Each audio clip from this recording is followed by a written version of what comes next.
সাবেক রাষ্ট্রপতি আব্দুল হামিদকে নিয়ে যে ব্যাপারটা ঘটেছে, আসলে উনি দেশের বাইরে গেছেন অসুস্থ, এবং সবচাইতে অসুবিধা যেটা সেটা হচ্ছে সরকারই এই জিনিসটাকে আমার কাছে মনে হয়েছে যে একটা মিসহ্যান্ডেল করেছে।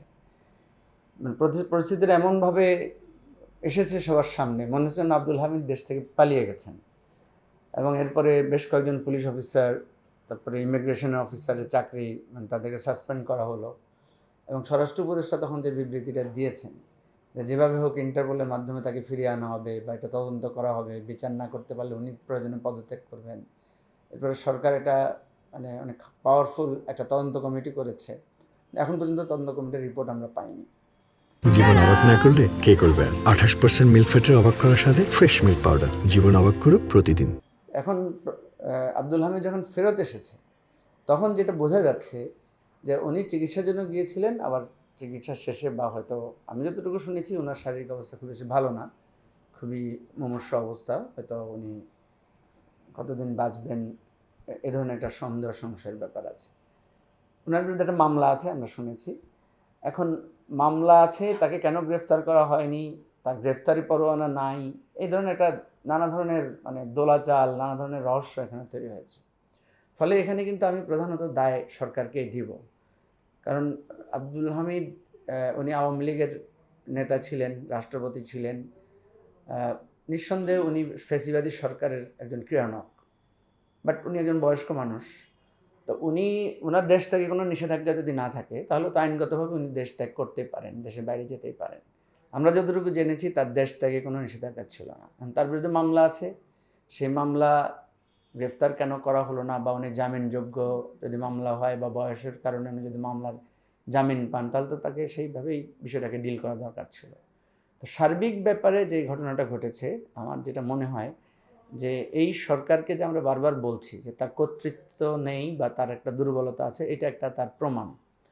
তো আমরা সরকারের কাছ থেকেই মানে চাইবো যে স্পষ্টভাবে তাদের অবস্থানটা তারা এখানে পরিষ্কার করুক।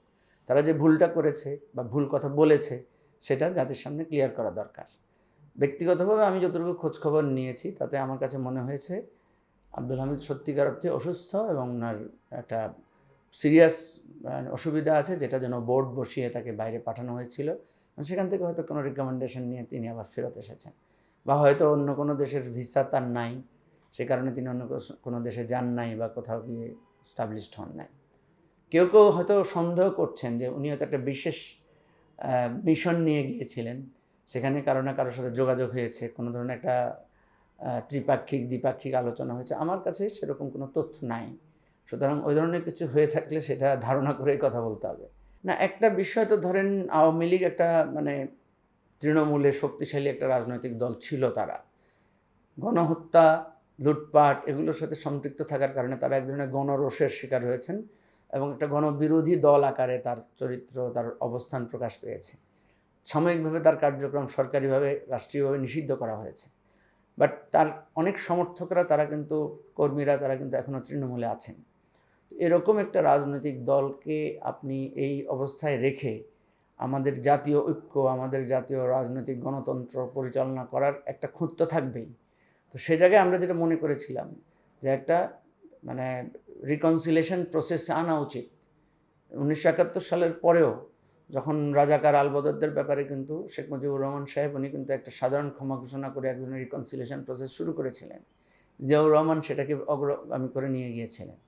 এই অবস্থায় আমরা একটা রিকনসিলেশন প্রসেস আমাদেরকে করতে হবে। কিন্তু দুর্ভাগ্য ব্যাপার হচ্ছে যে আওয়ামী লীগের পক্ষ থেকে কোনো ধরনের মানে আপনার ভুল স্বীকার করার, বা তারা যে একটা এত বড় একটা অন্যায় করেছে, রাষ্ট্রটাকে তারা হুমকির সম্মুখীন করেছে, এই ধরনের কোনো তৎপরতা তাদের পক্ষ থেকে নাই। অপরাধী যদি তারা অপরাধ স্বীকার না করে, অপরাধী যদি অনুতপ্ত না হয়, অপরাধীর সাথে তো আপনি রিকনসিলেশন করতে পারেন না। তখন অপরাধীকে অবশ্যই আপনাকে শাস্তির মুখোমুখি করতে হবে।